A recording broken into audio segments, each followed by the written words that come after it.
V.I. Lenin. The Left Narodniks Whitewash the Bourgeoisie. Published, Put Pravdy No. 56, April 6, 1914. Published according to the text in Put Pravdy.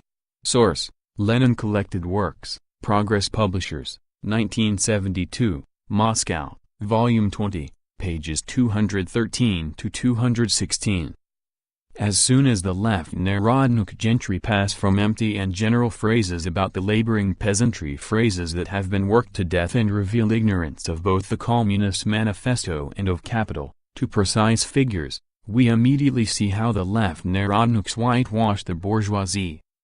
The bourgeois character of the entire laboring peasantry theory is disguised behind catchphrases and exclamations, but it is exposed by facts and by a study of Marx's theory. Thus, in Stoicism No. 14, a certain Mr. Buttrick, footnote, Buttrick, the socialist revolutionary Mzatinsky, end of footnote, who writes in an extremely highbrow style, discusses socialism and the peasantry. The number of labor economies is growing, Mr. Buttrick declares, and goes on to quote French and German statistics. Statistics are not the sort of thing that can be dismissed with catchphrases or exclamations, and deception is very quickly exposed. In France, the total area of small farms, that is, those of 5 to 10 hectares, a hectare is slightly less than a d18, has increased. Very good, Mr. Buttrick. But have you not heard that the more intensive farming is, the more often one meets with the employment of wage labor on small, in area, farms? Does not this hushing up of the facts about the employment of wage labor mean whitewashing the bourgeoisie, Mr. Buttrick? Let us take the German figures. Out of 652,798 farms of 5 to 10 hectares, 487,704 employ hired laborers. What do you say to that? Most small farmers exploit wage workers. And in France? In France, vine growing, which entails the employment of wage labor on small holdings, is far more widespread than in Germany. The labor economy theory is one that deceives the workers by hushing up the facts about the employment of wage labor. Mr. Buttrick takes Germany. The small and medium farms go as labor economies, the tongue is so flexible it can call anybody a laboring farmer. And so, from the fact that the number of small and medium farms is growing, Mr. Buttrick infers that the number of labor economies is growing. But consider the figures quoted by this new champion of the bourgeoisie. He starts with farms of up to 2 hectares. They constituted 58.3% in 1882, 58.22% in 1895 and 58.89% in 1907. An increase, is it not?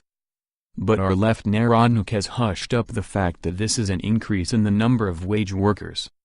The figures he distorts state definitely that of the 3,378, 509 farmers who own farms of up to 2 hectares, 1907, only 474,915, that is, a little over 116, 1/10, are independent farmers whose chief occupation is agriculture.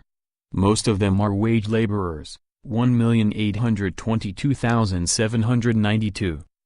Of the 3,378,509 farms, 2,920,119, that is, the vast majority, are subsidiary undertakings where farming does not provide the main earnings.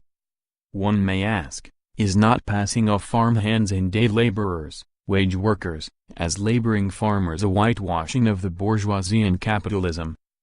Does not the silly catchphrase of laboring farmers serve here to conceal the gulf between the proletariat, the wage workers, and the bourgeoisie?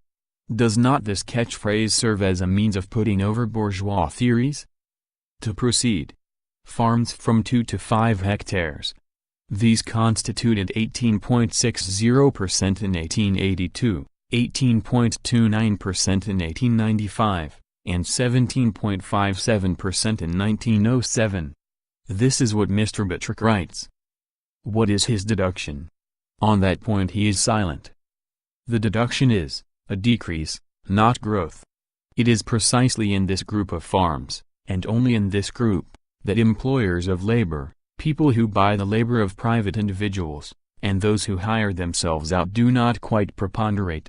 The number of farmers who hire labor is 411,311, counting the number of hired laborers, while the number of those who hire themselves out is 104,251. The latter is not the total number, here the statistics are incomplete. Together, we get a total of 515,000, and the total number of these peasant farms is 1,006,277, so that even here more than half either hire themselves out or employ laborers. The nice little catchphrase of labor economy serves to deceive the workers by withholding the facts about the buying and selling of labor power. Mr. Buttrick then takes farms of 5 to 20 hectares, and shows that their number is increasing. But what about the employment of wage labor? Not a word, not a sound about that. The theoreticians of labor economy have been commissioned by the bourgeoisie to conceal the figures about the employment of wage labor. We shall take these figures: 652,798 farms, 1907, of 5 to 10 hectares employ 487,704 wage laborers, that is, more than half exploit wage labor. A total of 412,741 farms of 10 to 20 hectares employ 711,867 wage laborers, that is, all, or nearly all, exploit wage labor. What should we call a man who poses as a socialist and yet classifies exploiters of wage labor as laboring farmers? As the Marxists have more than once explained, the left Narodniks are petty bourgeois, who whitewash the bourgeoisie and obscure the fact that it exploits wage labor. We shall return to the bourgeois theories of the left Narodniks, and particularly to Mr. Buttrick's theories, on a future occasion. At present we shall briefly sum up. The labor economy theory is a bourgeois deception of the workers, based, among other things, on the concealment of the figures concerning the buying and selling of labor power. As a matter of fact, the vast majority of the small and medium peasants to whom the left Narodniks are fond of referring without discrimination, either sell or buy labor power, either hire themselves out or hire labor. That is the crux of the matter, which the bourgeois labor economy theory obscures. The proletarian says to the small peasant, "You are a semi-proletarian, so follow the lead of the workers, it is your only salvation." The bourgeois says to the small peasant, "You are a small proprietor, a laboring farmer. Labor economy grows under capitalism as well. You should be with the proprietors, not with the proletariat." The small proprietor has two souls, one is a proletarian and the other a proprietary soul. The left Narodniks are, in effect, repeating the theories of the bourgeoisie and corrupting the small peasants with proprietary illusions. That is why the Marxists relentlessly combat this bourgeois corruption of the small peasants, and backward workers, by the left Narodniks. End of The Left Narodniks Whitewash the Bourgeoisie, by V. I. Lenin.